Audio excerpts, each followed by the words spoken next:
Jake Harmon's leg throbbed as he limped across the hotel parking lot, Nevada heat shimmering off asphalt in waves.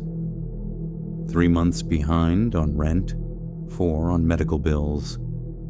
The VA benefits didn't cover half of what he needed, and civilian security work barely filled the gaps. His phone vibrated. Another debt collector. Jake silenced it, swallowing the familiar acid burn of anxiety.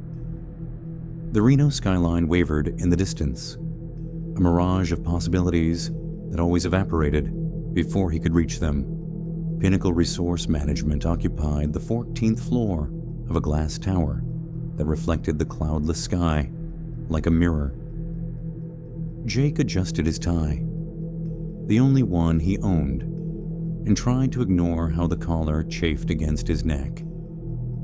The receptionist directed him to conference room C without looking up. Victoria Whitfield stood as he entered, her tailored charcoal suit making his off-the-rack ensemble feel even shabbier. She had auburn hair pulled into a severe bun and sharp green eyes that evaluated him with clinical precision. "Mr. Harmon." She extended a manicured hand. "Thank you for coming on such short notice."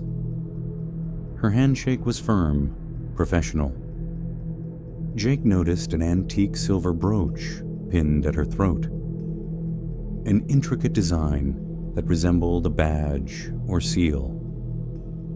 "Your military record is exemplary," she said, opening a folder with his name on it. How had she obtained his service records? Army Ranger, honorable discharge, specialized in perimeter security and surveillance. Jake shifted in his seat. "That's correct, ma'am." "Please, call me Tori." Her smile didn't reach her eyes. "Our organization has an unusual opportunity that suits your qualifications perfectly." She slid a photograph across the polished table. Jake saw an aerial view of a small town nestled in a narrow canyon surrounded by desert. "Buzzard's Gulch," she explained. "A perfectly preserved mining town. From 1876, our Historical Preservation Society has spent millions restoring it to its original condition." Jake studied the photo. The town looked frozen in time. A main street lined with wooden buildings, a church on a hill, the dark mouth of a mine visible at the canyon's edge. "We've had issues with vandalism and theft," Tori continued. "The site contains valuable historical artifacts. We need someone to live on site as a security presence." Jake frowned. "On site? There's accommodation?" The marshal's office has been modernized with basic amenities. Solar power, plumbing, satellite phone. The position pays $10,000 monthly. Jake's breath caught. That was 5 times what he made on his best months. "What's the catch?" he asked. Tori's fingers moved to her brooch, adjusting it slightly. "Isolation. The nearest town is 60 miles away.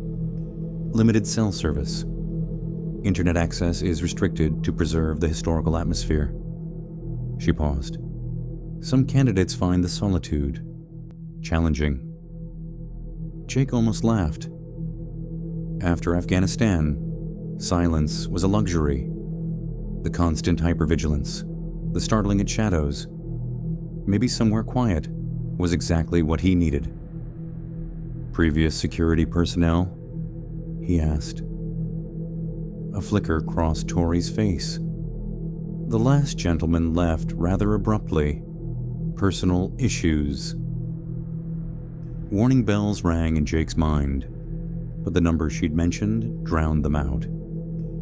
$10,000 a month. His medical debt gone in 3 months. A chance to breathe again. "When would you need me to start?" "Immediately." She produced a contract. Today, if possible. Jake skimmed the document. Standard confidentiality clauses, non-disclosure agreements. Nothing unusual except the generous compensation. He reached for the pen. Tori's hand closed over the brooch again. "There's one more thing, Mr. Harmon." Her voice had dropped, almost reluctant. The townspeople believed Buzzard's Gulch was haunted. Silver miners are a superstitious lot. You may encounter local legends. Jake had seen men die in ways that would give anyone nightmares. "I don't believe in ghosts, Ms. Whitfield." "Tori, please." That smile again, practiced and hollow. "Neither do I." 2 hours later, Jake followed GPS coordinates along a dirt road that snaked through the Nevada desert. His truck, a decade-old Ford with temperamental air conditioning, kicked up dust clouds that hung in the air behind him like pursuing specters. The isolation was immediate and absolute. No power lines, no cell towers. Just scrubland and distant mountains beneath an endless blue sky. For the first time in months, the tightness in Jake's chest began to loosen. He crested a ridge and saw it below. Buzzard's Gulch, exactly as in the photograph. The settlement lay in the shadow of the canyon walls, a perfectly preserved slice of the 1870s. Late afternoon sun glinted off windows and cast long shadows across the main street. Jake parked at the town's edge, beside a rusted sign. Buzzard's Gulch, richest silver strike in Nevada, population 437. The metal was pockmarked with what looked like bullet holes. The silence was profound as he stepped from the truck. No birds, no insects. Just the whisper of hot wind through the canyon and the creak of weathered wood. The air smelled of dust, sage, and something metallic that reminded him of blood. Main Street stretched before him. Saloon, general store, assay office, blacksmith. All intact, as if the inhabitants had simply vanished midday. The buildings cast long shadows in the fading light, their darkened windows like vacant eyes watching his approach. Movement caught his eye. A figure on the boardwalk. Jake's hand instinctively moved to his hip, where his sidearm would have been. But as he stepped closer, he realized it wasn't a person at all, but a mannequin dressed in period clothing, a shopkeeper frozen in the act of sweeping his storefront. Jake exhaled slowly, embarrassed at his reaction. As he continued down the street, he noticed more mannequins positioned throughout town. A woman peering from a second-story window, 2 men locked in a perpetual card game visible through the saloon window, a child frozen mid-stride outside the general store. All crafted with unsettling realism, their glass eyes reflecting the dying sunlight. At the street's end stood his new home, the marshal's office, a square wooden building with a small jail attached. The door was unlocked.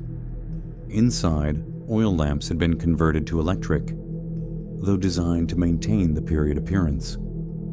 A desk, chair, and filing cabinet occupied one corner. A cot with fresh linens in another.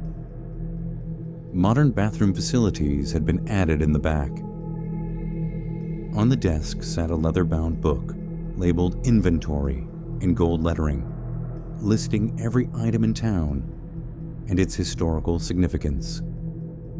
Beside it lay a tarnished silver badge, an exact replica of the Marshal's star, according to the notation.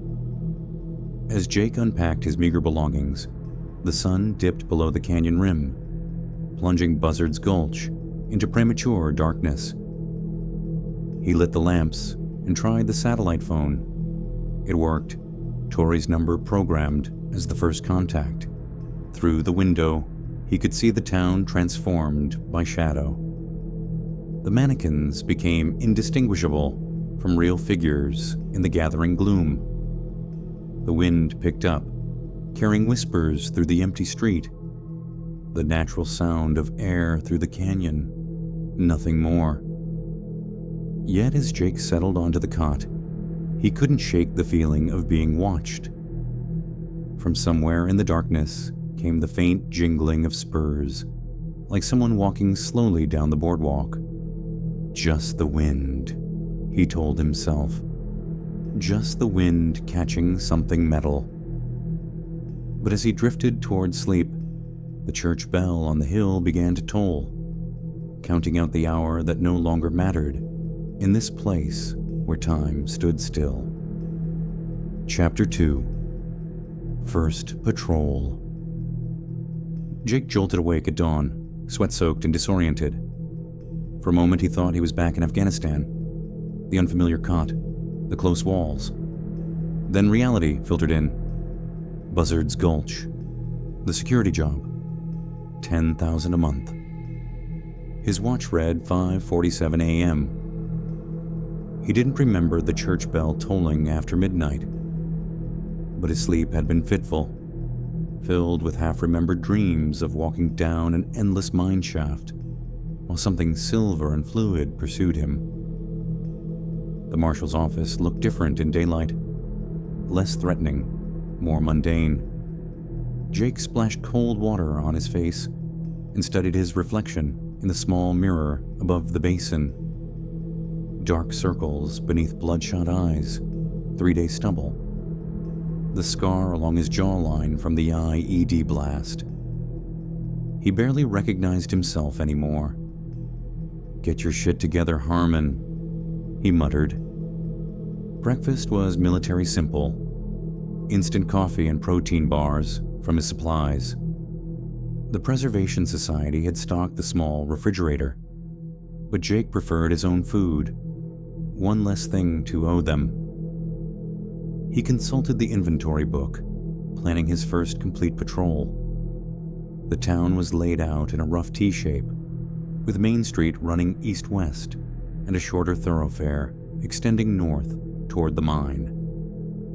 37 buildings in total, most on Main Street, businesses below, residences above. The inventory was meticulous, documenting every item down to the positions of the mannequins. Each had a name and backstory. The shopkeeper was Thomas Reed, general store proprietor since 1874.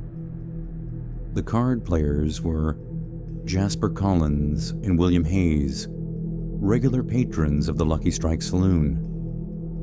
Even the child mannequin had an identity. Emma Wilson, daughter of the assayer. Jake tucked the book under his arm and began his patrol, methodically checking each building against the inventory. The general store's shelves were stocked with authentic goods, tinned foods, dry goods, tools, all carefully preserved. The saloon's bar still held bottles of whiskey, glasses positioned as if recently abandoned. The assay office contained ledgers open on the desk, numbers trailing off mid-calculation. Everything matched the inventory precisely, yet something felt wrong. The town was too perfect, too pristine for a place abandoned nearly 150 years ago. Even with restoration, there should be signs of age, decay. Instead, it felt like the inhabitants had vanished only yesterday, leaving everything in suspense. The mannequins disturbed him most. Positioned throughout town in frozen tableaus of daily life, their glass eyes seemed to follow his movements. Their faces were unsettlingly detailed. Laugh lines, stubble, freckles. Jake found himself avoiding direct eye contact with them. "They're just dolls," he said aloud, his voice unnaturally loud in the silence. By midday, he'd checked most of Main Street, and found nothing amiss. No signs of the vandalism or theft Tori had mentioned. The only tracks in the dust were his own. The sun blazed overhead, baking the canyon. Heat rippled off the wooden boardwalks, carrying the scent of sun-warmed pine and old leather. Jake's shirt clung to his back as he approached the church on the hill, the final stop on his patrol. The church door creaked open at his touch. Inside, the temperature dropped 10 degrees. 8 rows of pews faced a simple pulpit. A large wooden cross hung on the back wall. Dust motes danced in shafts of colored light from stained glass windows. No mannequins here. Jake checked the inventory. None were listed for the church. He climbed the narrow stairs to the bell tower. The bronze bell hung silent, its robe undisturbed. Yet he was certain he'd heard it toll last night. PTSD playing tricks, he murmured, rubbing his throbbing leg. He was halfway down the stairs when a piano note rang out, clear and unmistakable from the direction of the saloon. Middle C, held for 3 seconds, then silence. Jake froze, adrenaline spiking through his system. His training took over as he descended the stairs and exited the church, scanning for movement. Main Street lay empty and still in the afternoon heat. He approached the saloon cautiously, hand instinctively reaching for a weapon that wasn't there. The batwing doors squeaked as he pushed through them. The interior was dim after the bright sunlight. The piano sat in the corner, exactly as he'd seen it earlier. The mannequins at the card table hadn't moved. Nothing seemed disturbed. Jake crossed to the piano and examined the keys. A fine layer of dust covered them all, except middle C, which was clean, as if recently pressed. Desert wildlife, he reasoned. Pack rat, maybe. But no animal tracks marked the dusty floor. As dusk approached, Jake returned to the marshal's office and typed his daily report on the laptop provided. Nothing unusual to report, he wrote, even as unease prickled along his spine. He tried calling Tori, but got only static on the satellite phone, unusual for a clear night. He sent the report via email instead, receiving an automated response. Your report has been received. Contact for emergencies only. That night, Jake dreamed of a tall man in a black duster and wide-brimmed hat standing at the foot of his cot. The man's face was hidden in shadow, but something silver and fluid dripped from beneath the hat's brim where eyes should be. Jake tried to move, to speak, but his body was leaden. New marshal in town, the figure said, voice like metal scraping stone. Won't last any longer than the others. Jake jerked awake at exactly 3:17 a.m., the time glowing red on his digital watch. The church bell tolled once, the sound rolling down the hill and through the empty town. He sat up, heart pounding, pistol in hand, the Glock he kept beneath his pillow. The marshal's office was empty. No tall figure, no black hat, just shadows and the faint glow of moonlight through the window. The bell tolled again, a single, mournful note. Jake pulled on his boots and grabbed a flashlight. The town was transformed by moonlight, the buildings casting long shadows across the street. The mannequins were indistinguishable from real people in the darkness, their silhouettes unnervingly human. The bell fell silent as he approached the church. The door stood ajar, though Jake distinctly remembered closing it. The interior was washed in pale moonlight, filtering through the stained glass, painting colored patterns across the pews. He climbed to the bell tower, flashlight beam bouncing off the walls. The bell hung motionless, its rope dangling undisturbed. No sign of wind or wildlife that could have moved it. As Jake descended, a floorboard creaked behind him. He whirled, gun raised, to see a rocking chair beside the pulpit, swaying gently. It hadn't been there during his patrol. The inventory book said nothing about a rocking chair in the church. The chair continued its rhythmic motion, back and forth, though no one sat in it. No breeze disturbed the heavy air. Jake backed toward the door, eyes fixed on the chair. His flashlight flickered, dimmed, then cut out entirely. In the sudden darkness, he heard the soft shuffle of footsteps crossing the wooden floor. "Who's there?" His voice sounded thin, frightened. Silence answered him. The rocking chair stilled. Jake fumbled for the door and stepped outside, gulping the cool night air. From the church steps, he could see all of Buzzard's Gulch spread before him, silvered by moonlight. Nothing moved on the streets below. Yet, as he watched, a shadow detached itself from the alley beside the saloon. A tall figure in a wide-brimmed hat. It stood motionless for a moment, then turned slowly toward the church, facing Jake across the distance. Jake blinked, and the figure was gone. He spent the remainder of the night in the marshal's office, back pressed against the wall, gun in his lap. Sleep was impossible. Every creak of the building, every whisper of wind sounded like footsteps, like breathing, like words just below the threshold of hearing. When dawn finally came, Jake found a mannequin on the boardwalk outside the marshal's office. The figure of a man in a long duster and wide-brimmed hat. Its blank glass eyes stared through the window, directly at the spot where Jake had spent his vigil. The inventory book listed no such mannequin on Main Street. Chapter 3. The Archives. A week passed in Buzzard's Gulch, each day bringing new disturbances that Jake struggled to rationalize. Mannequins found in different positions than he'd left them.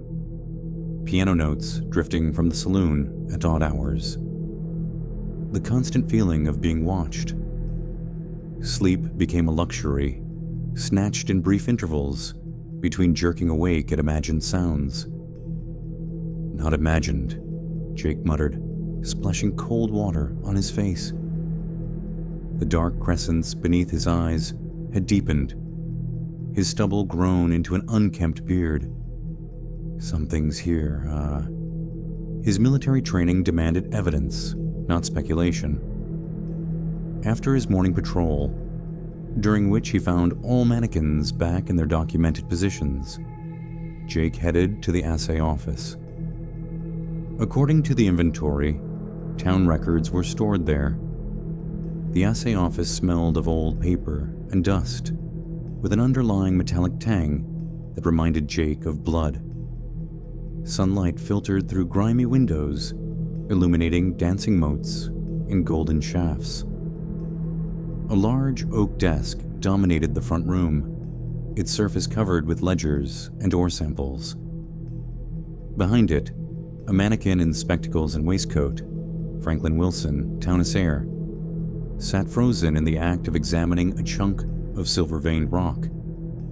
Jake avoided the mannequin's glass gaze as he discovered a door partially hidden behind a filing cabinet.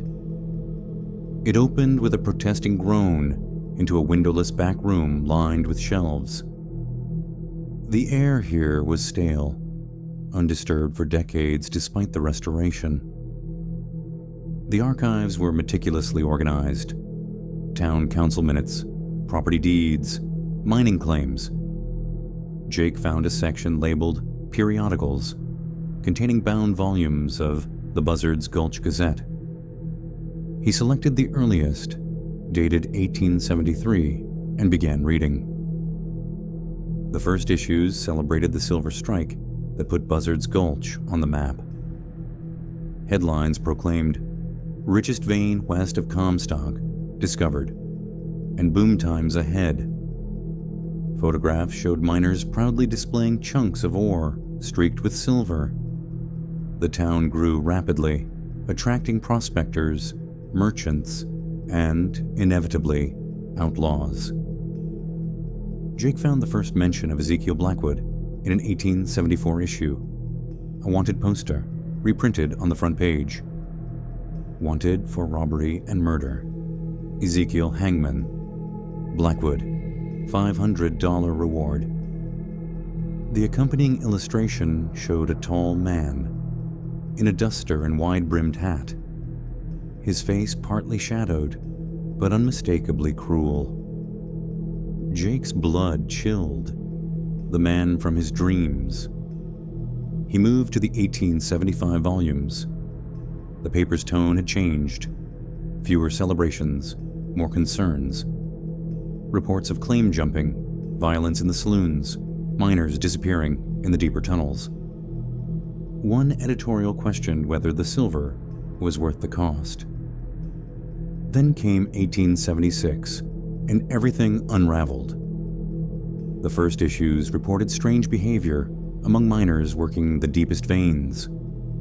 Silver madness, one headline asked. The town doctor, Samuel Abernathy, described symptoms including insomnia, paranoia, and a peculiar silvery discoloration beneath the skin. By April, people were disappearing weekly. The Gazette's editor wrote of townsfolk changed somehow, walking and talking like themselves, but somehow not themselves. Jake recognized the description of subtle wrongness he'd felt from the mannequins. The final complete issue, dated June 17th, 1876, announced Marshal James Holliday had formed a posse to confront Blackwood and his gang, who had seized control of the mine and were conducting blasphemous rituals beneath the earth. The editor urged citizens to support the marshal against those who had turned against God and man alike. After that, only fragments remained, incomplete issues, torn pages. The last dated entry was a handwritten note from July 3rd, 1876. "They're coming. God forgive us. The silver is alive." Jake sat back, mind racing. He pulled out the inventory book and checked the entry for the marshal's office. It mentioned a framed photograph of Marshal Holliday. He hadn't noticed any photograph.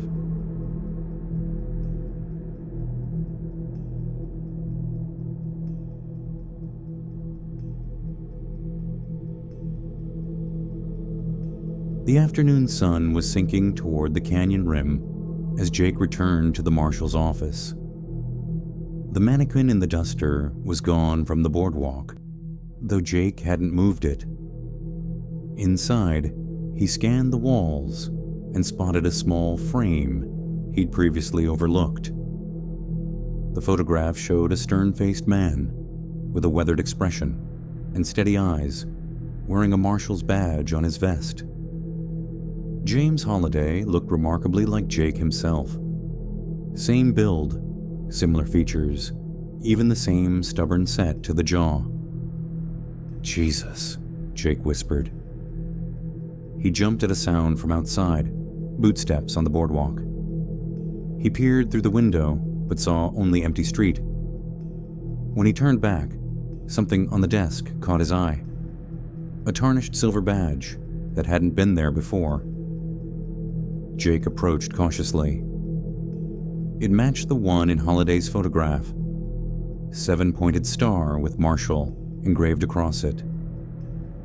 Jake reached for the satellite phone, suddenly desperate to hear another human voice. He dialed Tori's number, but instead of ringing, the earpiece emitted a harsh static that resolved into what sounded like whispering voices, too faint to understand. He hung up and tried email instead, typing a terse message. Found inconsistencies in town records. Need to discuss unusual occurrences. Please call. The automated reply came immediately. Your report has been received. Contact for emergencies only. Frustration and unease coiled in Jake's stomach. He was missing something important. He returned to the archives, determined to find answers before nightfall. The assay office was darker now, shadows lengthening across the floorboards. Jake lit the oil lamp on the desk, ignoring how the mannequin's glass eyes gleamed in the sudden light. In the archive room, he searched for property records, hoping to find information about the mine. A leather folder labeled Blackwood Mine contained survey maps, production reports, and ownership deeds. According to the documents, the mine had been moderately successful until 1873, when workers broke through to a new chambers and discovered an unprecedented silver vein. One map caught Jake's attention, a geological survey showing the mine's tunnels. Most followed the vein in predictable patterns, but one shaft, marked in red, descended almost vertically into a chamber labeled only with a question mark. A note in the margin read, "Native pictographs found." Dr. Abernathy consulted. Jake searched for Abernathy's records, but found nothing. As he replaced the folder, he noticed a newspaper clipping that had fallen behind the shelf. The yellowed paper crumbled at his touch, but he could make out the headline, "Tragedy at Church. Dr. Abernathy among the dead." The lamp flickered, shadows dancing across the walls. Jake felt the air pressure change, as if a door had opened somewhere. From the front room came the distinct sound of breathing. He peered around the doorframe. The assayer mannequin remained motionless at the desk, but its head had turned, glass eyes now facing the archive room door. Jake's heart hammered against his ribs. He backed away, moving silently toward the rear exit. As he reached for the handle, the lamp went out, plunging the room into darkness. In the sudden silence, he heard something sliding across the floor. A dry, scraping sound, like leather on wood. It stopped just outside the archive room door. Jake held his breath, pressing himself against the wall. The temperature plummeted. His exhale fogged in the sudden cold. "I know you're there, Marshall," a voice rasped, the same metallic voice from his dreams. "We all know you're there." The archive room door swung shut with a bang, trapping Jake in darkness. He fumbled for his flashlight, hands shaking. The beam illuminated empty shelves, the rear door, and a wanted poster that hadn't been there before, nailed to the wood. Ezekiel Hangman Blackwood stared from the page, but the artist's rendering had changed. The face now looked partially decayed, with empty eye sockets from which something silver and fluid dripped. Beneath the illustration, someone had written in a spidery hand, "Next." Jake wrenched open the rear door and burst outside, gulping the evening air. The sun had set, and Buzzard's Gulch was transformed by dusk. Lights glowed in windows that should have been empty. Shadows moved along the boardwalks. From the saloon came the tinny sound of a piano, playing a jaunty tune. He sprinted to the marshal's office, boots pounding on the hard-packed dirt. Inside, he slammed the door and reached for his gun. It wasn't there. On the desk sat the silver marshal's badge, gleaming in the dim light. Beside it lay his Glock, disassembled into its component parts, arranged in a perfect circle. In the center of the circle, a single silver bullet caught the lamplight.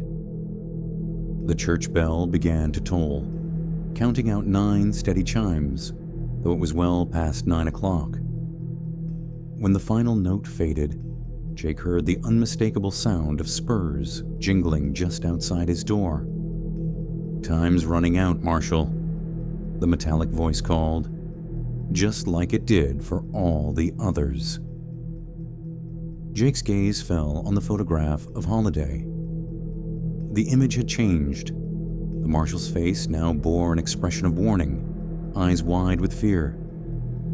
And there, just visible at the edge of the frame, stood a tall figure in a black duster, silver fluid dripping from beneath his hat.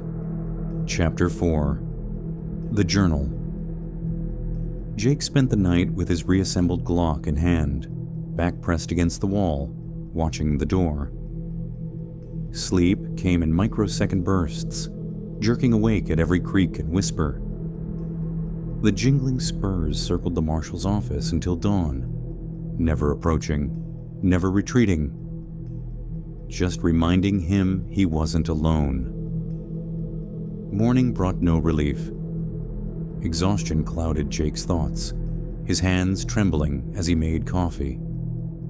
The single silver bullet remained on the desk where he'd left it. He avoided touching it, remembering the warnings from the archives. Silver madness, peculiar discoloration beneath the skin. "Think, Harmon," he muttered. Afghanistan had taught him to assess threats methodically. He was missing something in the marshal's office, something Holiday had left behind. Jake began a systematic search, tapping walls for hollow spaces, checking beneath floorboards. The office was small.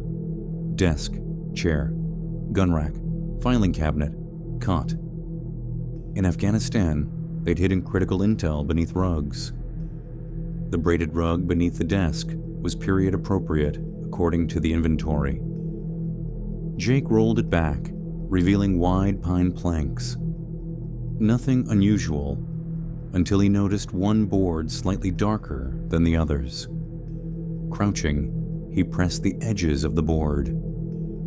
One end depressed with a click, the opposite end rising just enough to grip. Jake pried it up, revealing a compartment beneath the floor. Inside lay a leather-bound journal, its cover stained with what looked like dried blood. Jake's hands shook as he lifted it out. The first page bore a simple inscription: "Property of James Holiday, Marshal of Buzzard's Gulch." The handwriting matched the notes he'd seen in the archives. He settled at the desk and began reading.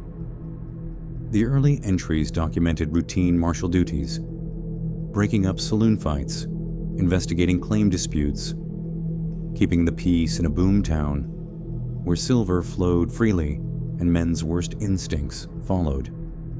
Holiday wrote in a direct, unsentimental style that reminded Jake of military reports.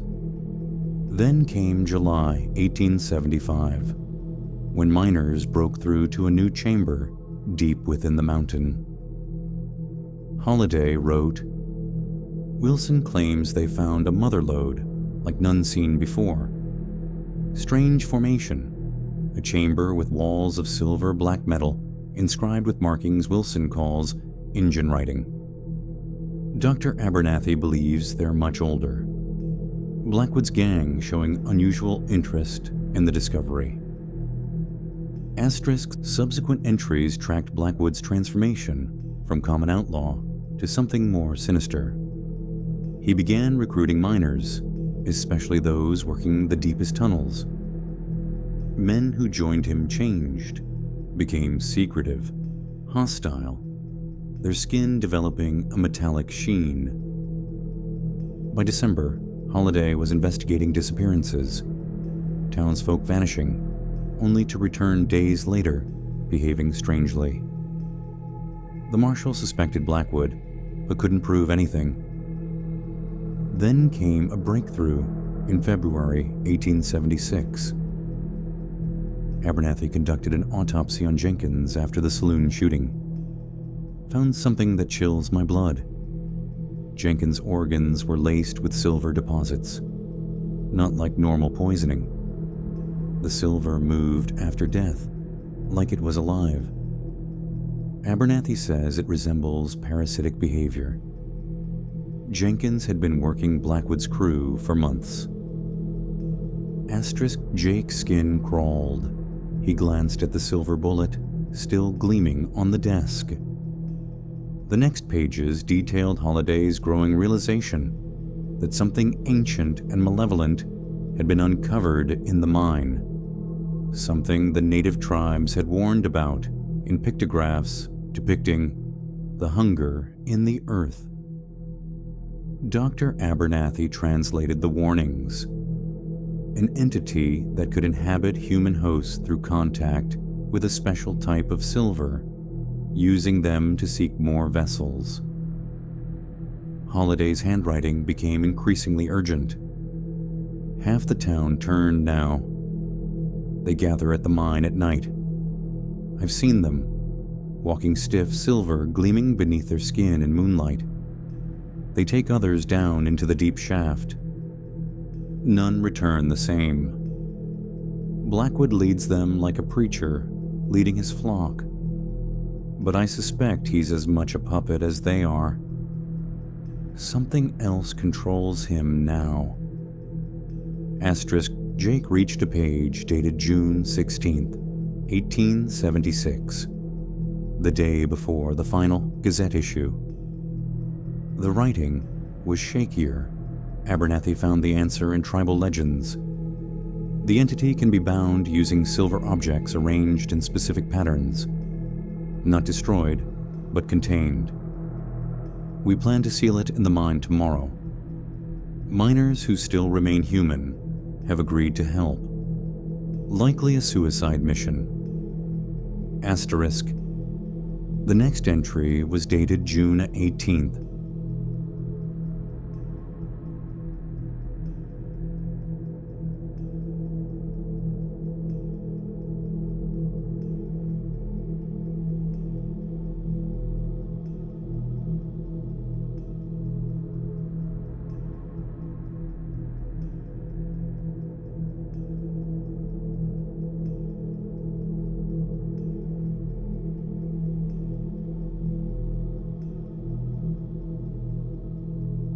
Failed. Ambushed at the mine entrance. Half my posse dead or taken. Retreated to the church with survivors. Abernathy wounded. The thing in Blackwood wants him especially.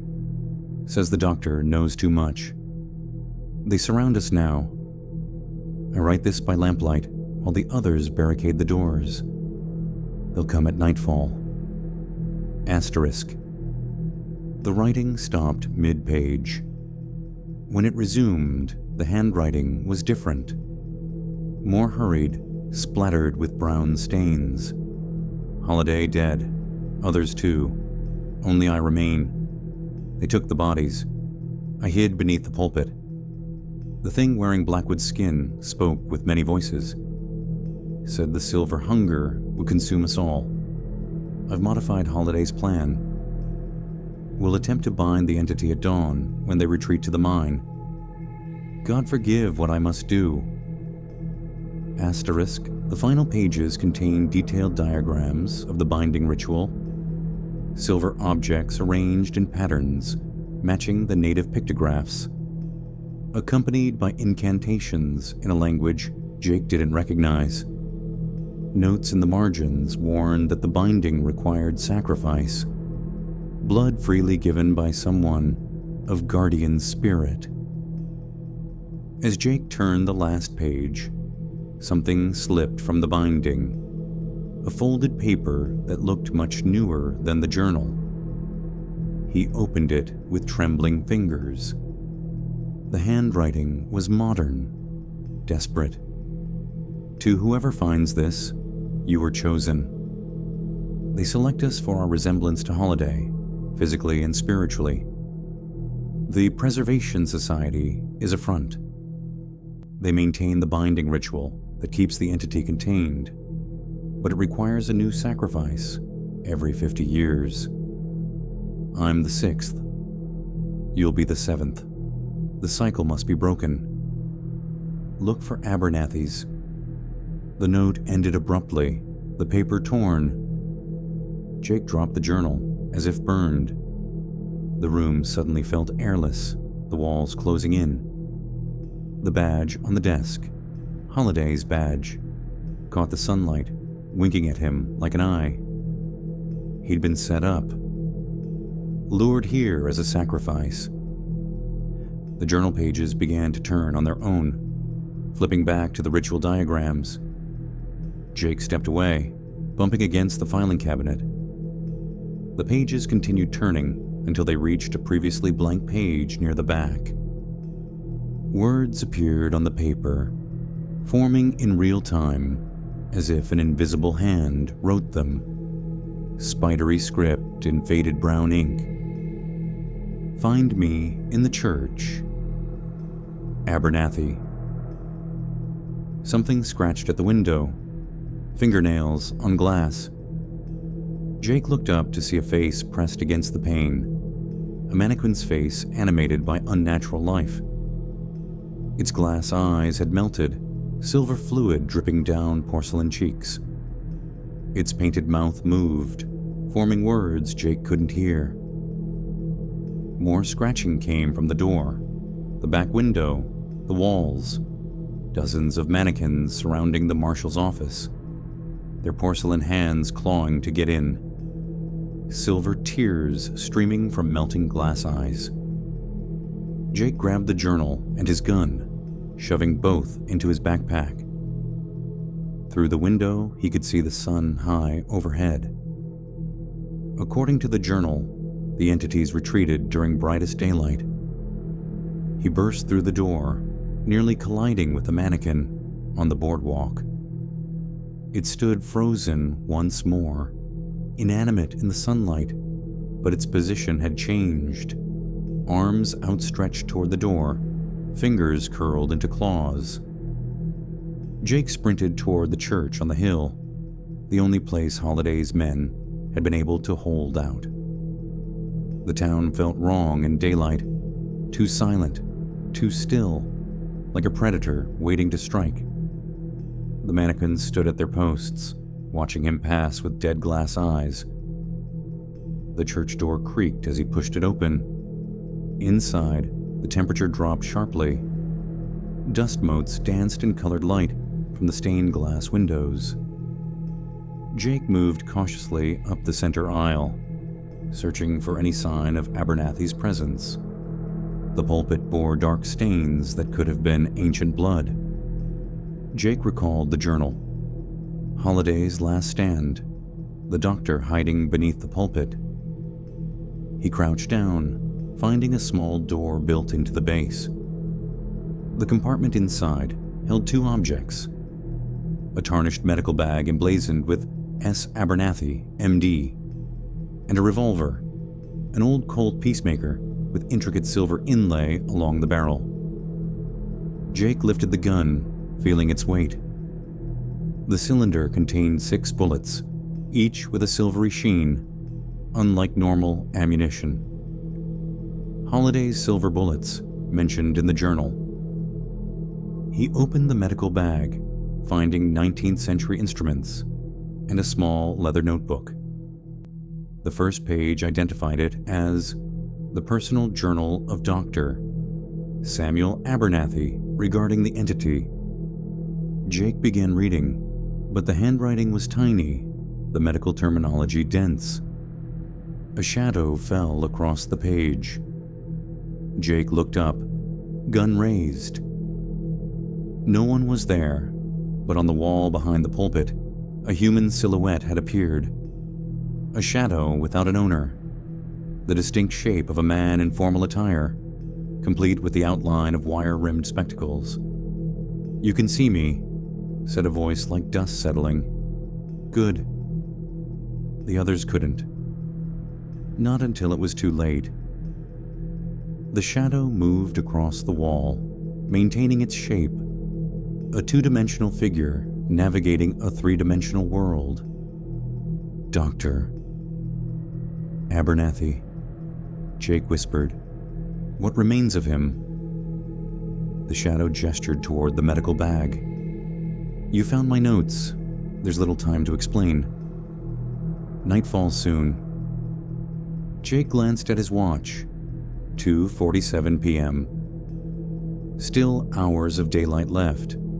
"Time moves differently here," the shadow said, as if reading his thoughts.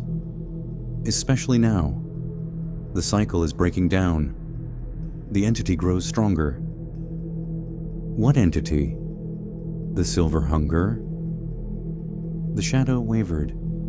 An inadequate name for something that predates human language. It was here before the mountain formed. The silver is merely its medium, like blood is yours.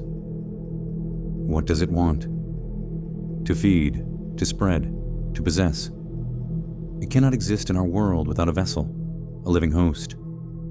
Blackwood was the first, but not the last. Every 50 years, the binding weakens. A new vessel is required. "Me," Jake said, throat dry. "You were chosen carefully. They study bloodlines, psychological profiles. They seek those who resemble Holiday in body and spirit, guardians, protectors. The binding requires like to replace like. Who are they? The descendants of those who escaped. They call themselves preservationists now. They maintain the illusion of this town, the binding ritual.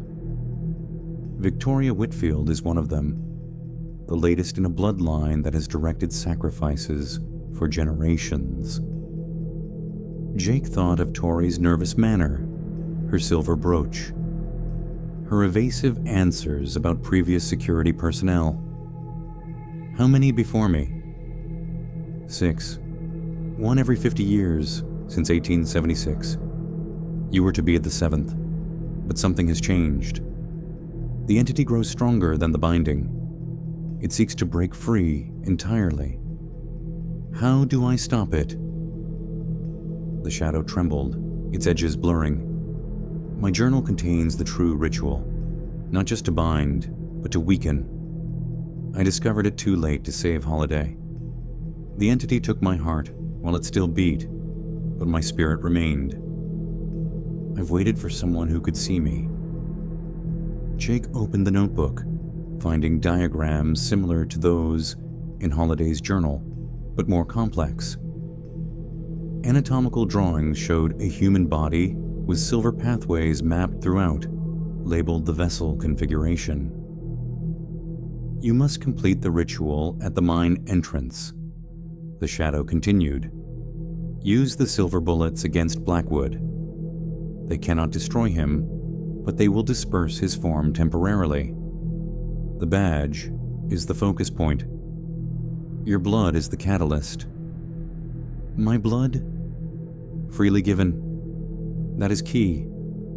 The previous sacrifices were tricked or coerced. Their blood sealed the binding, but didn't weaken the entity. Willing sacrifice has power it cannot resist. The church darkened suddenly, though no clouds crossed the sun. The temperature plummeted. Frost formed on the pews, spreading in crystalline patterns. It senses me, the shadow said, voice fading. Find the others. Not all who came before you succumbed completely. Others. What others? But the shadow was dissipating, its edges dissolving into the general darkness. The schoolhouse, came the whispered reply, beneath the floorboards. Hurry. The shadow vanished. In its place on the wall appeared wet, dripping letters, formed in what looked like silver mercury. He's mine now. The temperature continued dropping. Jake's breath fogged in the air. The stained glass darkened as if night had fallen, though his watch showed only 3 p.m. Time moves differently here, Jake repeated, gathering Abernathy's journal and the silver-loaded Colt. As he moved toward the door, a low moan emanated from the walls themselves, the collective sound of many voices in agony. The pews began to shake. Hymnals fell from their shelves, pages flipping violently. The cross on the wall inverted, turning slowly upside down. Jake ran, the church door slamming behind him with such force it cracked down the center. Outside, impossible darkness had fallen. Not night, but the absence of light. As if the town existed in a bubble separated from the natural world. In the distance, the mine entrance glowed with silver-blue luminescence. And moving through the streets below, converging on the church, came the mannequins. No longer inanimate, but shambling with jerky, puppet-like motions, their porcelain faces cracked to reveal silver-veined flesh beneath, their glass eyes replaced with glowing metallic orbs. Leading them was the tall figure from Jake's dreams, Blackwood, no longer hiding in shadow. His desiccated corpse wore the tattered remains of his duster, silver fluid coursing through visible veins beneath stretched parchment skin. His face was a nightmare, a skull with silver pooling in the eye sockets, dribbling down sunken cheeks. He looked up at the church and tipped his wide-brimmed hat in mocking salute. "Found yourself a friend, Marshal." The metallic voice carried unnaturally across the distance. The good doctor never knew when to die properly.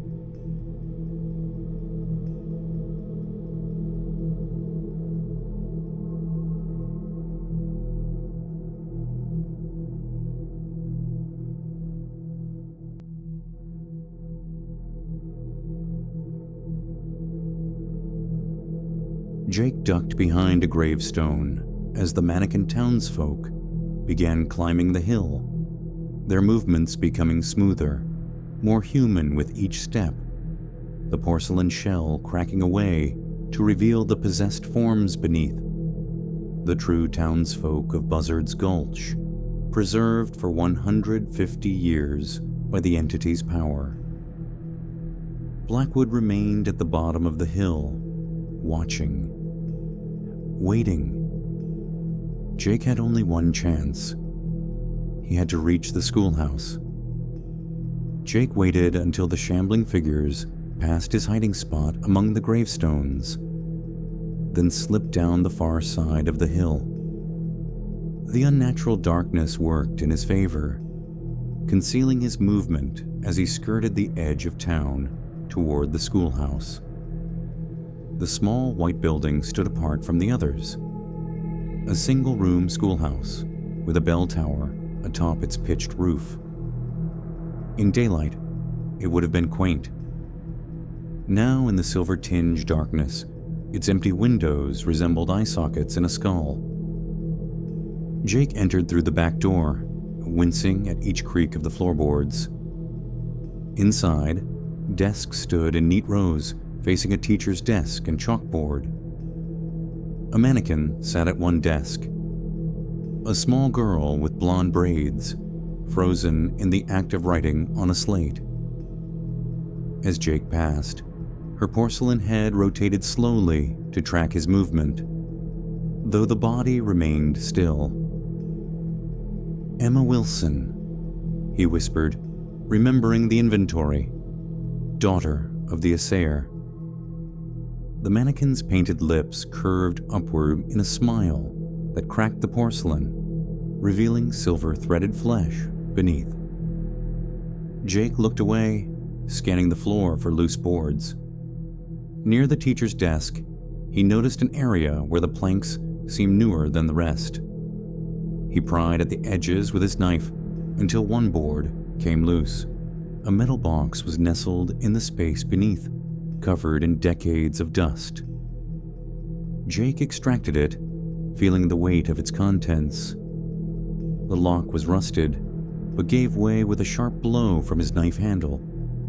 Inside lay a collection of journals, voice recorders, photographs, and personal effects, the hidden legacy of those who had come before him. 6 men across 150 years, each chosen as he had been. Jake checked his watch. The luminous dial read 6:17 p.m., though it felt like midnight in the unnatural darkness.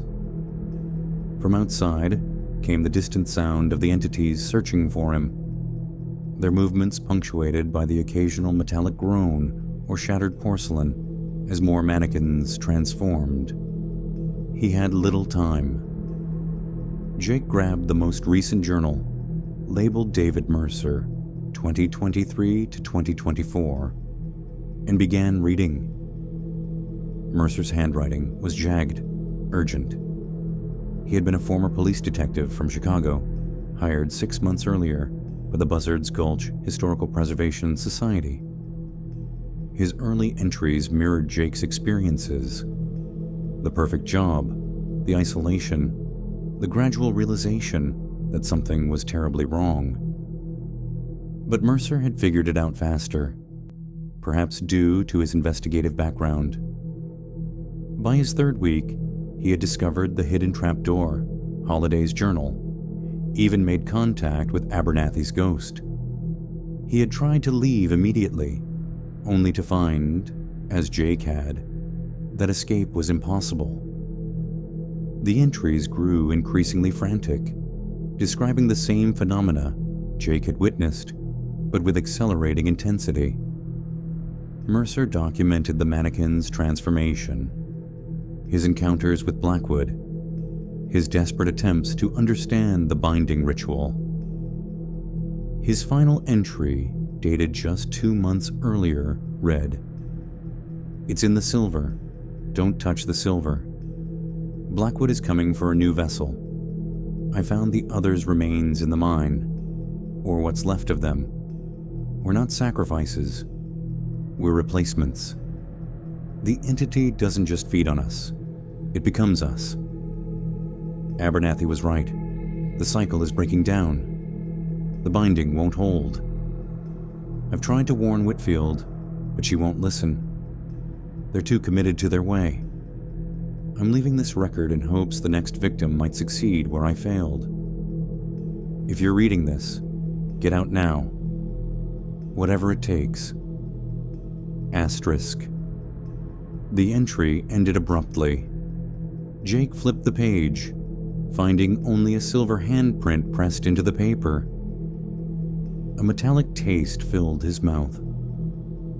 He placed the journal back in the box and sifted through the other contents.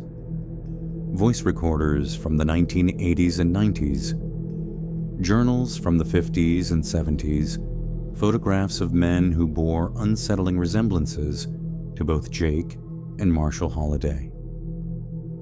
One item caught his attention: a modern satellite phone, different from the one he'd been given. Jake powered it on, surprised to find it still had battery. The call history showed dozens of attempts to reach Victoria Whitfield, all unanswered. There was a single text message draft, never sent. The binding is failing. Entity stronger than expected. Don't send anyone else. Burn it all down. Star. A voice recorder lay beside the phone.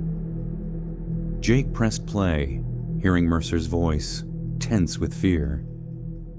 Day 47. The mannequins are changing faster now. I can see the silver spreading beneath my skin where I touch the badge. Abernathy says there might be a way to break the cycle, but we need more time. Blackwood knows what we're planning. He's outside now. I can hear him walking around the schoolhouse. The spurs. Always those goddamn spurs. The recording cut off in static. A loud crash came from outside, the sound of breaking glass. Through the window, Jake saw mannequin townsfolk converging on the schoolhouse, their movements now fluid, almost human. The transformation was progressing rapidly. He returned the items to the box, keeping only Mercer's journal and the voice recorder. As he reached to replace the floorboard, his hand brushed against something deeper in the space. A cloth bundle pushed against the far edge. Jake extracted it carefully. Unwrapping the oilcloth revealed a small leather pouch containing what looked like gray ash mixed with metallic flakes, a corked vial of clear liquid, and a folded note in Abernathy's handwriting. Essence of wild sage burned with silver nitrate, holy water from the church font. Final components for the true binding. The vessel must be purified. Asterisk, a tiny silver bell rolled from the bundle, landing on the floor with a delicate ping that seemed to echo through the building. All movement outside ceased. In the sudden silence, Jake heard the slow, deliberate jingling of spurs on the schoolhouse steps. The door crashed open. Backlit by the silver glow from the mine, Blackwood's silhouette filled the doorway. Impossibly tall, the brim of his hat brushing the top of the frame.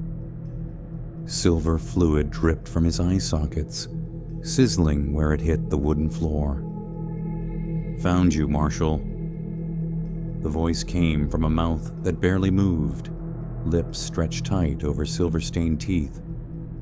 Always the schoolhouse. Always thinking you're so clever. Jake raised the Colt, aiming at Blackwood's chest. The revolver felt impossibly heavy. Blackwood laughed, a sound like grinding metal. That didn't save Mercer, or Thompson before him, or any of the others. He took a step forward, floorboards groaning beneath his weight. "You're all the same, you lawmen." So predictable. Jake pulled the trigger. The silver bullet struck Blackwood squarely in the chest, the impact driving him back a step. Silver fluid erupted from the wound, spraying the walls and ceiling. Blackwood looked down at the hole, then back at Jake. His lipless mouth formed a grin. "That stings," he said, taking another step forward. "But it won't stop what's coming." Jake fired again, aiming for the head. The bullet passed through Blackwood's skull, leaving a silver dripping hole that slowly closed itself, the fluid flowing back into place like mercury. "My turn," Blackwood said. With inhuman speed, he crossed the room and seized Jake by the throat, lifting him off the floor. Up close, the entity was even more nightmarish. The desiccated face a mask stretched over something alien and unknowable. The silver in his eye sockets swirled hypnotically. "I remember you," Blackwood whispered, his fetid breath washing over Jake. "Not you specifically. Your kind, the guardian spirit, always so righteous, always so determined." His grip tightened. "Always so disappointing in the end." Jake's vision blurred. His lungs burned. With his last strength, he pressed the barrel of the Colt against Blackwood's chest and fired the remaining 4 bullets in rapid succession. The entity shrieked, a sound like tearing metal that shattered the schoolhouse windows. Silver fluid erupted from multiple wounds, coating Jake's hand, burning like acid where it touched skin. Blackwood released him, staggering backward. Jake fell to the floor, gasping for air. The entity convulsed, its form losing cohesion. The silver fluid poured from the wounds, pooling on the floor, trying to flow back into the decomposing body, but unable to maintain the connection. "Clever," Blackwood hissed, his voice now coming from the silver pool itself. The marshal's bullets. "Always forget how they burn." The fluid began to reshape itself, coalescing into a vaguely humanoid form. Jake grabbed the pouch of ash and vial of holy water, combining them as he backed toward the door. "That won't save you," the liquid entity said, rising higher. "Nothing will. The binding weakens. The hunger grows. Soon we will be free. All of us." "All?" Jake asked, stalling as he reached for his lighter. The silver form rippled with something like laughter. "You think I'm alone? The hunger has consumed 6 of your kind already. They wait in the deep. They remember being human, but they are so much more now." Jake flicked the lighter, setting the mixture ablaze.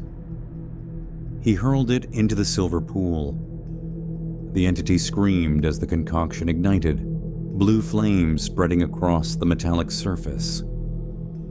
It thrashed wildly, its form dissolving into countless droplets that skittered across the floor like quicksilver seeking escape.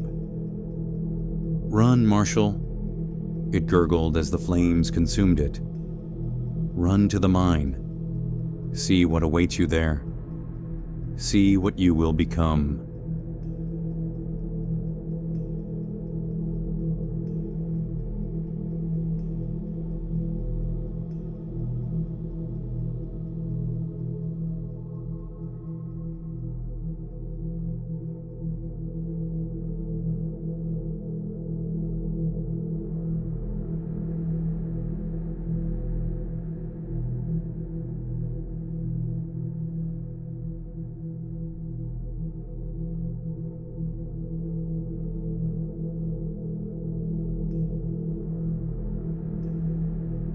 Jake didn't wait to watch it burn.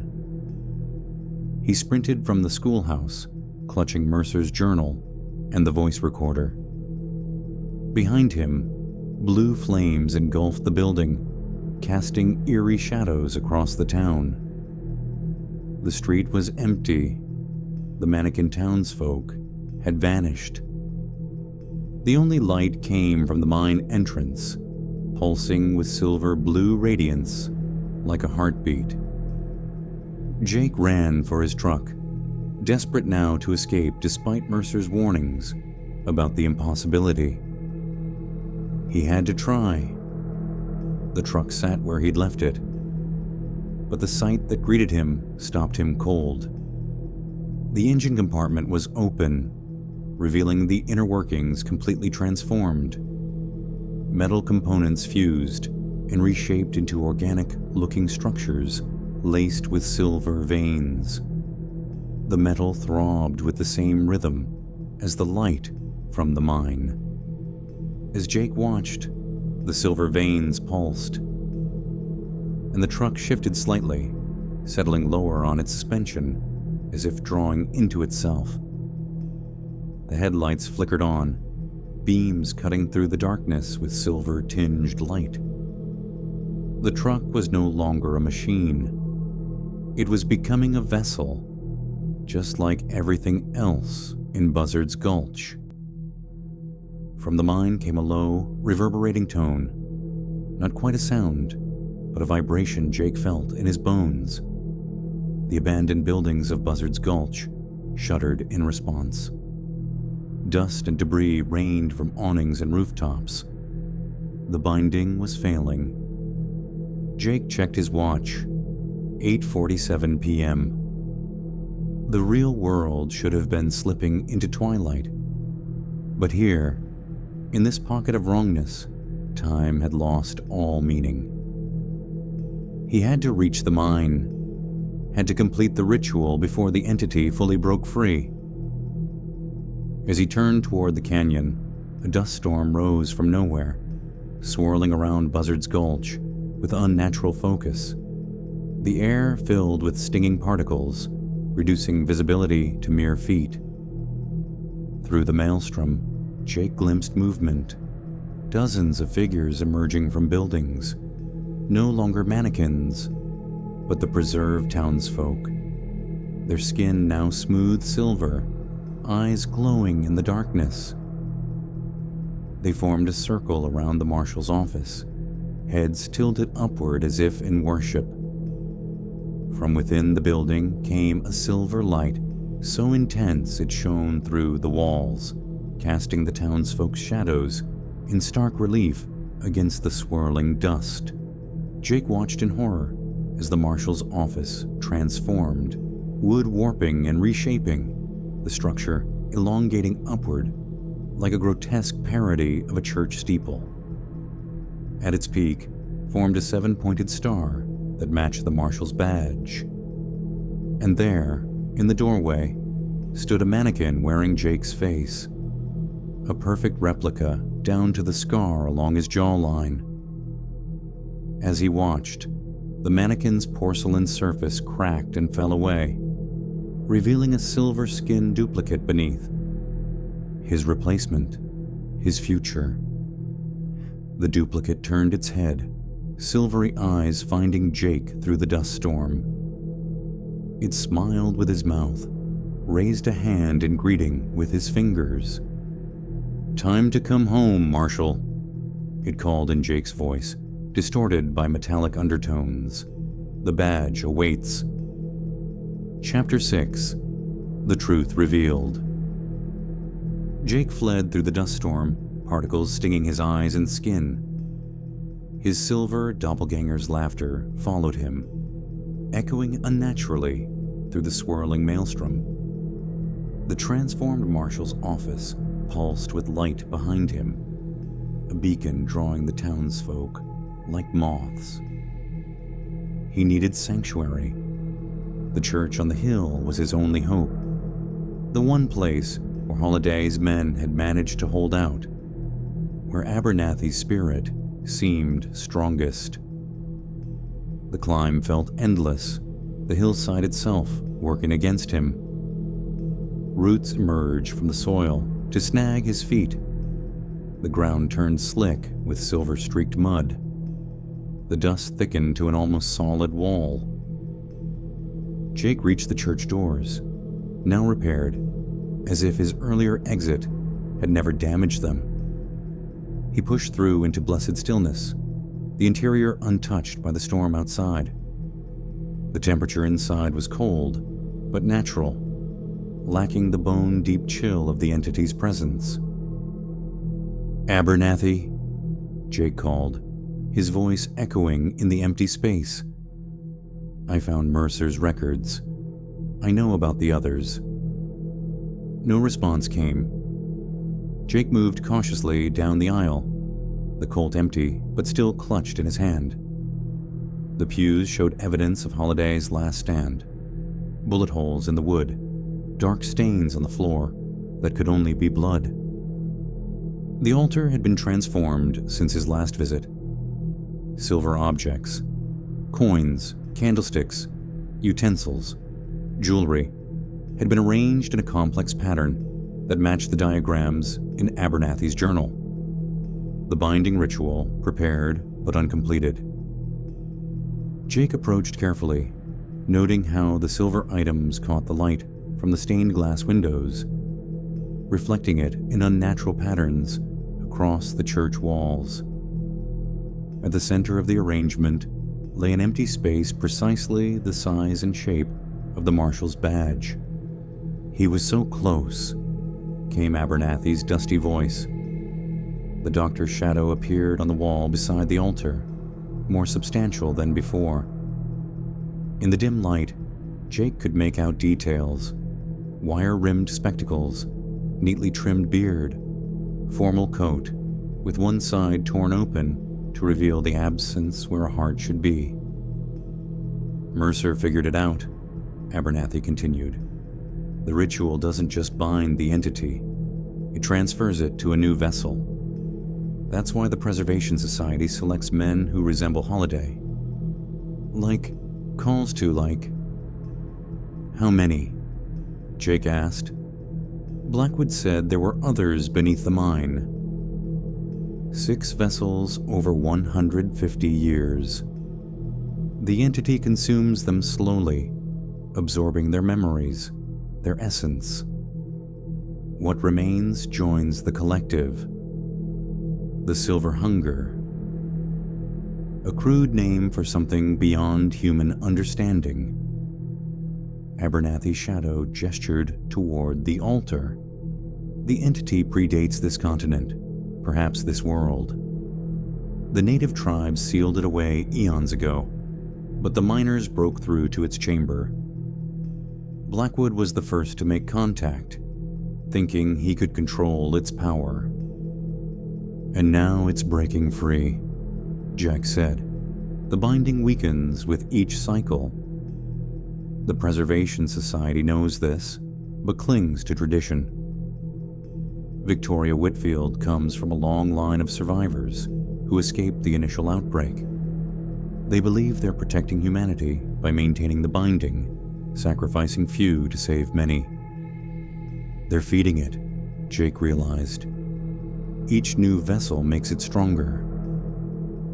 Yes, Mercer understood this.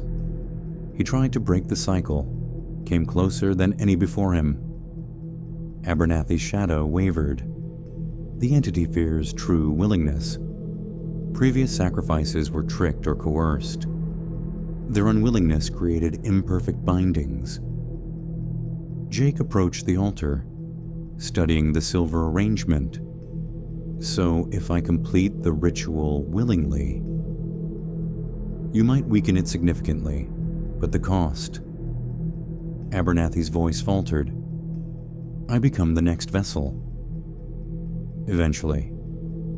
The entity would be contained within you, but gradually consume you from within. You would join the others beneath the mine. Jake set Mercer's journal on the altar. There has to be another way. A crash came from outside, the church doors splintering inward. Silver-skinned townsfolk poured through the opening, their movements jerky yet purposeful. They spread along the walls, surrounding the sanctuary, but not approaching the altar. From among them emerged Jake's doppelganger, its silver surface now complete, mirroring his every feature in metallic perfection. It wore the marshal's badge on its chest, the star gleaming with unnatural light. There is no other way, the duplicate said with Jake's voice, distorted by metallic overtones. There is only the hunger. Behind it came reformed Blackwood, his desiccated body partially restored. Silver fluid once again contained within the husk of what had once been human. His hat was tipped low, but the glow from his eye sockets illuminated his skull-like face from within. The doctor lies, Blackwood said, spurs jingling as he stepped into the church. He always lies. There is no binding that can hold us now. We are too many, too strong. The townsfolk began a low humming that resonated through the church, causing the silver objects on the altar to vibrate. The stained glass windows shuddered in their frames. Show him, Blackwood commanded.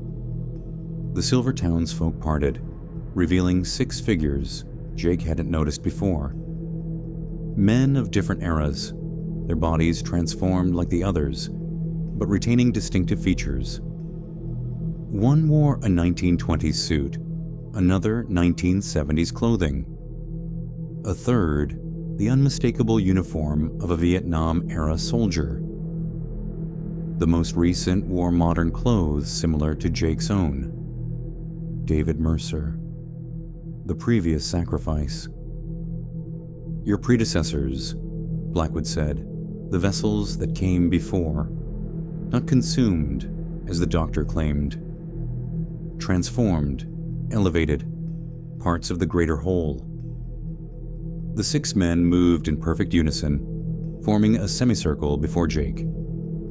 Their silver faces bore the same unsettling resemblance to Holiday and to Jake himself that he had noticed in the photographs.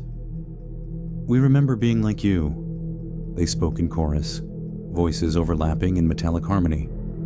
"Afraid, resistant. But the silver shows the truth. We are more now than we ever were as humans." Mercer stepped forward, his silver face contorting into what might have been meant as a reassuring smile. "It doesn't hurt, Jake. Not like you'd expect. It's like becoming everything at once. All knowledge, all sensation, all time." Jake backed against the altar, the empty cold still gripped in his hand. "You tried to warn me, in your journal." "Before I understood," Mercer replied. "Before I was completed." He reached out, silver fingers extending. "Let me show you." "Enough," Blackwood interrupted. "The binding unravels. The time has come." He withdrew an object from his tattered duster. Marshal Holiday's badge, identical to the one on the doppelganger's chest. He tossed it at Jake's feet. "The choice is simple, Marshal. Take up the badge willingly, complete the binding, become the vessel. Or watch as we consume this world, town by town, city by city."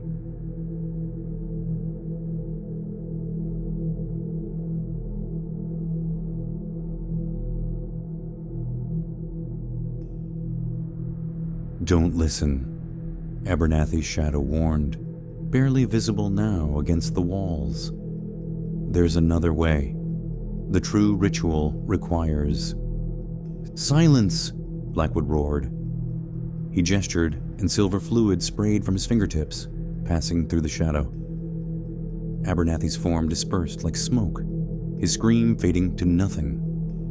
The church darkened, the only light now coming from the silver objects and the glowing eyes of the entities. Outside, the dust storm intensified, the wind howling through the broken doors. Jake's doppelganger approached, moving with unsettling mimicry of his own gait, down to the slight limp from his old combat wound. "We know you, Jacob Harmon," it said. "We know the deaths you carry from Afghanistan, the guilt, the pain, the emptiness." It tapped its chest where the badge gleamed. "We can take that away, make you part of something greater." The humming from the townsfolk grew louder, vibrating through Jake's bones. The silver objects on the altar danced with the resonance. "How?" Jake asked, stalling for time as he tried to recall Abernathy's notes. The true ritual required something the entity feared. Willing sacrifice freely given, but with some element Abernathy hadn't revealed. "Take the badge," his duplicate answered. "Place it in the center of the pattern. Speak the words in the journal. Your blood will do the rest." Blood freely given. That was key. Jake's gaze fell on Mercer's journal, still open on the altar. The final pages contained the true ritual, partially obscured by silver stains. But one line was clear. The entity cannot be destroyed, but it can be bound to a single vessel purified by faith, confined to the place of its emergence. Asterisk purified by faith. The church. The holy water Abernathy had preserved. The silver bullets. Understanding dawned. Jake looked up at Blackwood, at the 6 transformed sacrifices, at his own silver twin. They weren't just trying to make him the next vessel. They were trying to prevent him from performing the true ritual. "And if I refuse?" he asked. Blackwood stepped forward, silver fluid dripping from his skeletal grin. "Then we take you anyway. The hunger must be fed. But unwilling vessels make for messier transitions." Jake reached slowly for the badge, his mind racing. The true ritual required his willing participation, his blood freely given. But it also required purification. The church, the holy water, the silver. His hand closed around the badge. The metal felt unnaturally warm, almost alive against his palm. The star points pricked his skin, drawing tiny beads of blood that the silver absorbed immediately. The moment his blood touched the badge, visions flooded Jake's mind. The mind's depths, a chamber with walls of living silver, countless bodies absorbed into the glistening surface. He saw Blackwood's transformation, felt the initial euphoria of connection with something ancient and vast, followed by the gradual loss of self as the hunger consumed him. He saw the 5 sacrifices after Blackwood, each believing they were containing the entity, each becoming part of it instead. He saw Mercer's desperate attempt to break the cycle, his discovery of the true ritual, his capture before he could complete it. And he saw what waited beneath Buzzard's Gulch. Not just the entity, but a doorway to somewhere else, a place of endless silver and infinite hunger that had been pushing against the veil between worlds since long before humans walked the earth. Jake gasped, pulling his mind back from the abyss. The badge pulsed in his hand, eager for placement in the ritual pattern. "Now you see," his duplicate said. "Now you understand." "I do," Jake replied, closing his fist around the badge. "I understand everything." In one fluid motion, he swept the silver objects from the altar, scattering the ritual pattern across the church floor. The townsfolk shrieked in unison, the sound like metal tearing. Blackwood lunged forward, but Jake was already moving, vaulting over the altar to the hidden compartment where he'd found Holliday's gun.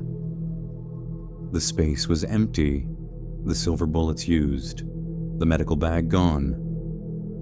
But beneath the rotted velvet lining, his fingers found what he sought, a small silver key. "Stop him!" Blackwood commanded.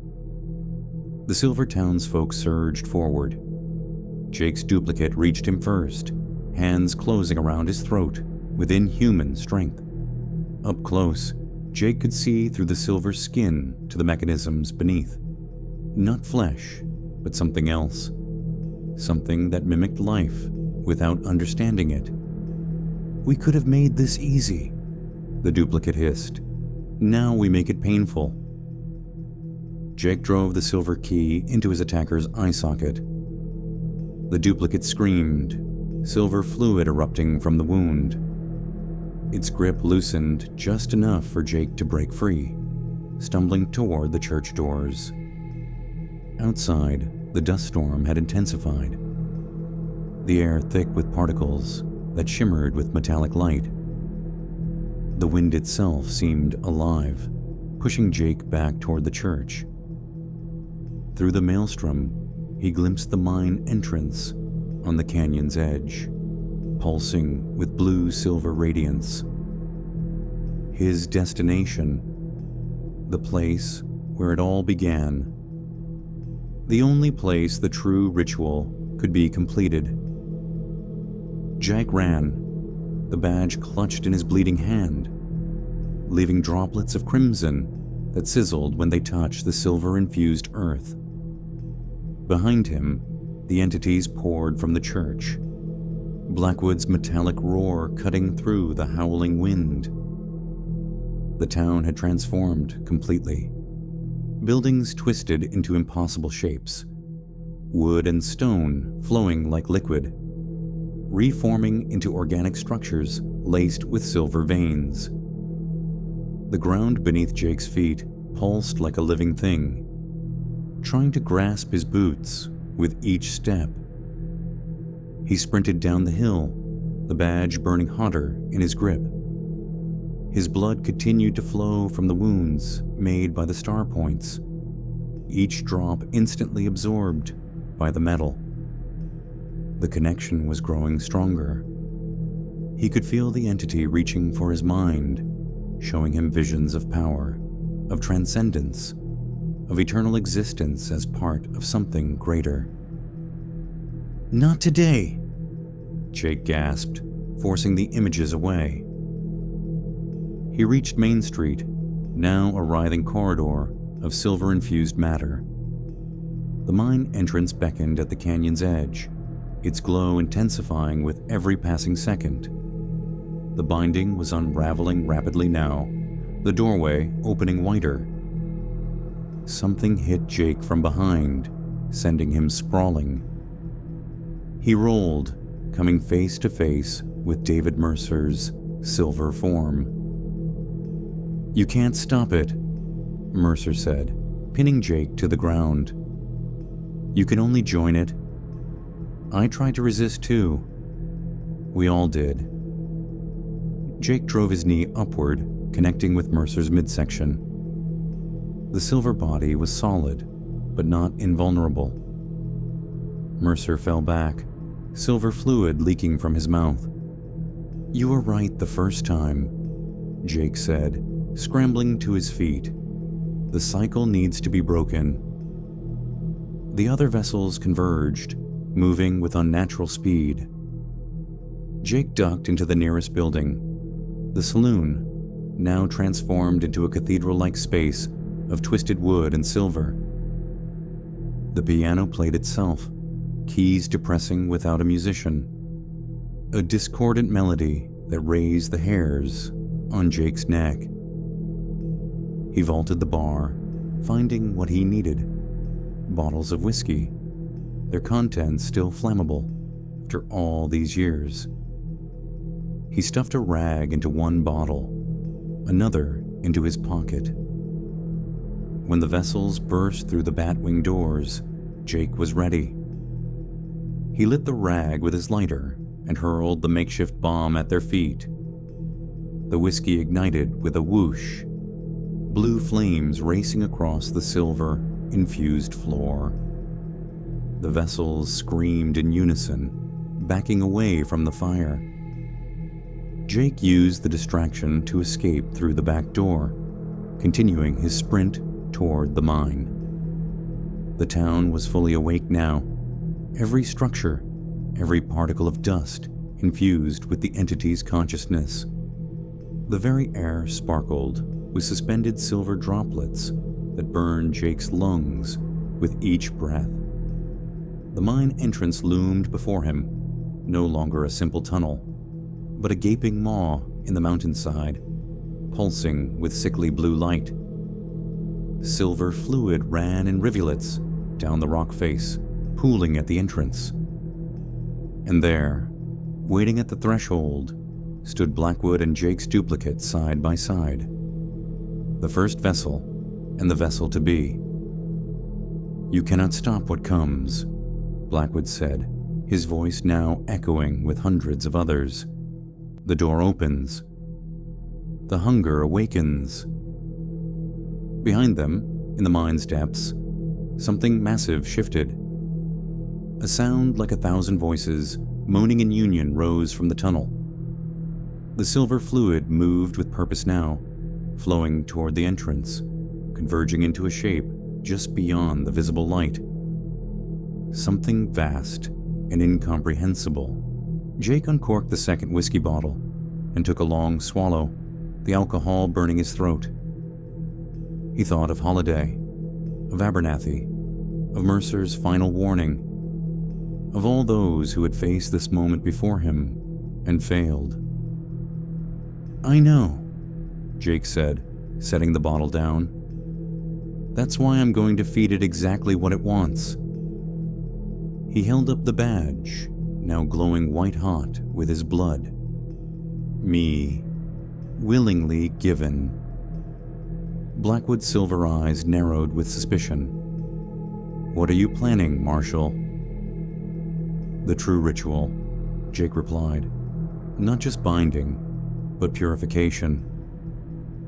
Jake's duplicate stepped forward, its silver face showing the first flicker of uncertainty.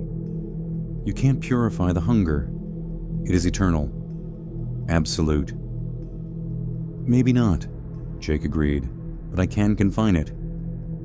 Trap it in a single vessel. One willing sacrifice, purified by faith." Jake pressed the badge against his chest, directly over his heart. The metal burned through his shirt, searing his skin. Pain lanced through him, but he embraced it, using it to focus his mind against the entity's invasion. "My blood," he gasped, "freely given. My body, willingly offered. My soul, purified by understanding." The words weren't from any journal or ritual. They came from somewhere deeper, as if Marshal Holliday himself was speaking through him, guiding him to complete what had been started 150 years ago.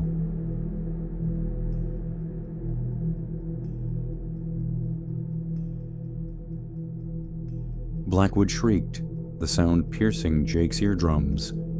"Stop him!"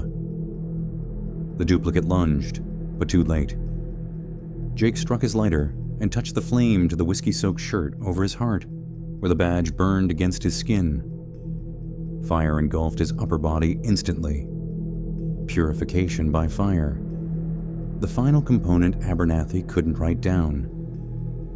Jake embraced the pain, stepping forward into the mine entrance. The silver fluid recoiled from the flames, creating a pathway deeper into the tunnel. Each step was agony, but Jake kept moving, the badge fusing with his flesh as the fire consumed him. Behind him, the vessels wailed in unified despair. Before him, the massive shape in the depths retreated, its countless voices rising in alarm. As consciousness began to fade, Jake saw the true form of the entity, not silver, but absence, a void shaped like 1,000 bodies merged into one impossibly vast anatomy. The silver hunger wasn't consuming its vessels.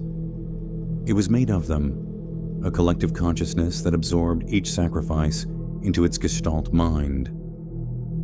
And it feared him now, feared his willingness, his understanding, his sacrifice freely given. The flame that would cauterize the wound between worlds. Jake's last thought as he stepped into the heart of the entity was of Holiday and the others who had tried before him. They had understood part of the truth, but never the whole. The binding didn't require a vessel to contain the entity. It required a soul to burn it from within. Chapter 7. The Final Binding. Darkness. Jake floated in a void, without sensation, without thought. There was no pain here, no fear, just the quiet emptiness of non-existence. Then came the voices, hundreds, thousands of them, whispering at the edges of his consciousness. Blackwood's metallic rasp, Mercer's desperate warnings, Holiday's stern commands, Abernathy's clinical observations, the townsfolk of Buzzard's Gulch, the miners, the previous vessels, all speaking at once in a cacophony that gradually resolved into a single voice, his own. "Wake up, Marshal!" Jake opened his eyes to blinding light. He lay on his back, staring up at a blue sky unmarred by dust storms or silver clouds. The air was clean, carrying the scent of sage and desert soil. No metallic tang, no smell of corruption. He sat up slowly, expecting pain that didn't come. His clothes were intact, unmarked by fire. The badge was gone from his chest. though he could still feel the ghost of its burning outline against his skin. Buzzard's Gulch spread before him, restored to its original state. Wooden buildings along a dirt main street, the church on its hill, the mine entrance a simple tunnel in the canyon wall. No twisted architecture, no silver veins, no mannequins. Just a ghost town baking in the afternoon sun. Am I dead? Jake wondered aloud. Not exactly, came a voice behind him. Jake turned to find Dr. Samuel Abernathy standing there. Not a shadow or specter, but solid and complete, dressed in his formal 19th century attire. Beside him stood Marshal Holliday, badge gleaming on his chest, expression stern, but approving. You completed the true ritual, Abernathy explained. The purification, the willing sacrifice. Then why am I still here? Jake asked, rising to his feet. His leg no longer pained him, the old wound seemingly healed. Because it's not over, Holliday said, his voice gravelly from years of tobacco. The entity is contained, but not destroyed. It cannot be destroyed, only bound. Jake looked around at the peaceful town, confusion mounting. I don't understand. Where is everyone? The silver townsfolk, the vessels, Blackwood. See for yourself, Abernathy said, gesturing toward the marshal's office. Jake approached cautiously, pushing open the door. Inside, everything was as he had first found it. Desk, chair, cot, filing cabinet. But on the desk sat a glass jar filled with churning silver fluid, sealed with wax and inscribed with symbols matching those from the ritual diagrams. What is this? Jake asked. The entity, Holliday explained, entering behind him, or what remains of it. Your sacrifice confined it to a single vessel. Not your body, but a surrogate object. The badge, transmuted. The silver cannot be destroyed, Abernathy added, but it can be contained, isolated from living hosts. Your willingness, your understanding of the true nature of the ritual, made this possible where all others failed. Jake stared at the jar, watching the silver liquid slide against the glass, searching for escape. Within its churning depths, he glimpsed faces: Blackwood, Mercer, the other vessels, the townsfolk of Buzzard's Gulch, all compressed into the confined space. What happens now? Jake asked. That depends on you, Holliday said. This place exists between moments, a pocket of time created by the binding ritual. Out there. He nodded toward the window. Only seconds have passed since you entered the mine. The Preservation Society will come, Abernathy warned. Victoria Whitfield and her people. They'll find the town transformed, the binding altered. They'll seek to understand what happened, perhaps try to restore the old ways. They must not, Holliday said firmly. The old binding was flawed. Ina, feeding the entity with each new sacrifice. This new containment is stronger, but still vulnerable. If broken, the entity would emerge more powerful than ever. Jake understood the unspoken question. You want me to guard it, to become the true marshal of Buzzard's Gulch. Holliday nodded. The town needs a guardian, someone who understands the danger, someone who has faced the hunger and survived. But I didn't survive, Jake said. I burned. I felt the fire consume me. And yet here you stand, Abernathy observed. Changed, perhaps, but alive in ways that matter. Jake moved to the window, looking out at the peaceful town. What about you two? And the others trapped by the entity? Those fully consumed are part of it now, confined to that jar, Holiday explained. As for us, he exchanged glances with Abernathy. We fulfilled our purpose, guided you to complete what we could not. We can move on, Abernathy said softly. Find the peace that's eluded us for 150 years. And if I refuse, Jake asked, if I walk away from Buzzard's Gulch, then the Preservation Society will find the jar, study it, perhaps try to use it, Holiday said grimly, and eventually they will fail as they always have. The hunger will return, stronger than before. Jake considered his options. Return to his old life of debt and nightmares, or remain in this liminal place as guardian of an ancient evil. Neither choice appealed, yet the responsibility weighed on him. There must be another way, he insisted. Abernathy's expression softened. Perhaps there is. The binding requires a guardian, but not necessarily a prisoner. The jar could be moved, hidden somewhere more secure than this ghost town. Where? Jake asked.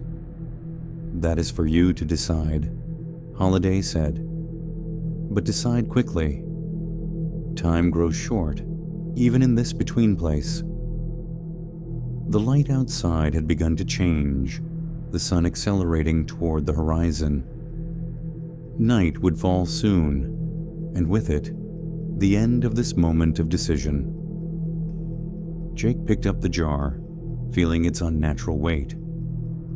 The silver within reacted to his touch, pressing against the glass, seeking connection. He could hear its whispers, promises of power, of understanding, of reunion with those consumed. He shook off the temptation. I know what to do. Jake emerged from the marshal's office to find Buzzard's Gulch transforming again. Not into the nightmare of silver corruption, but into the natural decay of time. Wood weathered before his eyes, paint peeled, glass clouded. The town was resuming its true state as a long-abandoned relic. Holiday and Abernathy waited on the boardwalk, their forms growing transparent as reality reasserted itself. Remember, Holiday warned, his voice fading. The entity adapts, learns. It will try to influence you, even through the containment. Trust no one who shows unusual interest in the jar. Especially Victoria Whitfield, Abernathy added.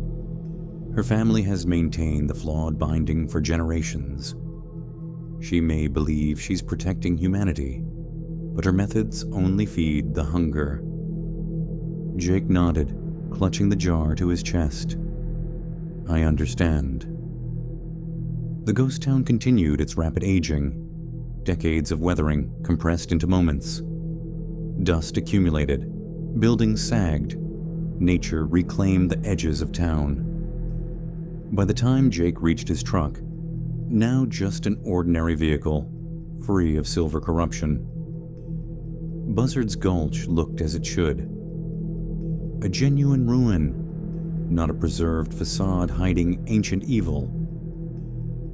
Holiday and Abernathy had vanished completely, their purpose fulfilled. Jake was alone with the jar and the weight of his decision. He placed the container carefully on the passenger seat and started the engine. As he drove away from Buzzard's Gulch for the last time, he glanced in the rearview mirror. The town was barely visible now, just weathered shapes in the gathering darkness. For a moment, he thought he saw figures standing in the street. A marshal with his badge gleaming in the last light. A doctor with his medical bag, watching him depart. Then they were gone, and only the empty ghost town remained. 3 months later, Victoria Whitfield stood in the ruins of Buzzard's Gulch. disbelief etched on her face. The town was genuinely abandoned now. No mannequins, no preserved buildings, no silver veins. Just decaying structures being reclaimed by the desert. "This is impossible," she muttered, the silver brooch at her throat gleaming in the sunlight. "The binding can't just disappear." Her team of preservationists combed through the remains, finding nothing but dust and debris. The marshal's office was empty, the ritual components gone. The mine entrance had collapsed entirely, sealed by a rockfall that engineering analysis suggested was decades old. Though Victoria knew better. "Any sign of Harmon?" she asked her assistant. "None," the young man replied. "No body, no personal effects, just like the others." Victoria approached the mine, placing her hand against the fallen rocks. No silver energy pulsed beneath her palm. No sense of the entity that her family had contained for generations. "It's gone," she whispered. "But where?" In a secure storage facility in an undisclosed location, Jake Harmon placed the jar inside a custom-built container, lined with the same symbols Abernathy had documented. The silver within still churned, still whispered, but more weakly now. The containment was holding. His phone rang, the third call this week from Victoria Whitfield. He declined it again, sending it to voicemail. Let her wonder, let her search. She would never find what she was looking for. Jake secured the container and stepped back, studying his work. His research over the past months had uncovered other sites with similar phenomena. Places where the veil between worlds had thinned, where things like the silver hunger had broken through. Most were contained by methods like those at Buzzard's Gulch. Flawed bindings maintained by well-meaning but misguided guardians. They would need to be found, understood, properly secured. It was a lifetime's work, perhaps several lifetimes. Jake touched the scar on his chest, where the badge had burned into his flesh during the ritual. Sometimes, in certain lights, he could swear the skin had a silvery sheen to it. Sometimes, in his dreams, he heard Blackwood's voice, felt the hunger stirring within him.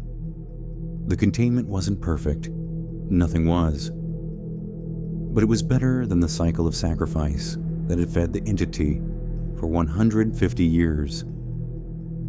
As Jake locked the storage unit and walked away, he noticed his reflection in a window, his face, but with something else behind the eyes. Something ancient and patient and hungry. Not today, he told it firmly and continued walking. Behind him, in the sealed container, the silver fluid pressed against the glass one last time, then settled into dormancy, waiting, learning, adapting. The hunger would return eventually. It always did. But for now, at least, the binding held. And somewhere in the Nevada desert, the ghost town of Buzzard's Gulch crumbled quietly back into the earth, taking its secrets with it. Until the next marshal arrived,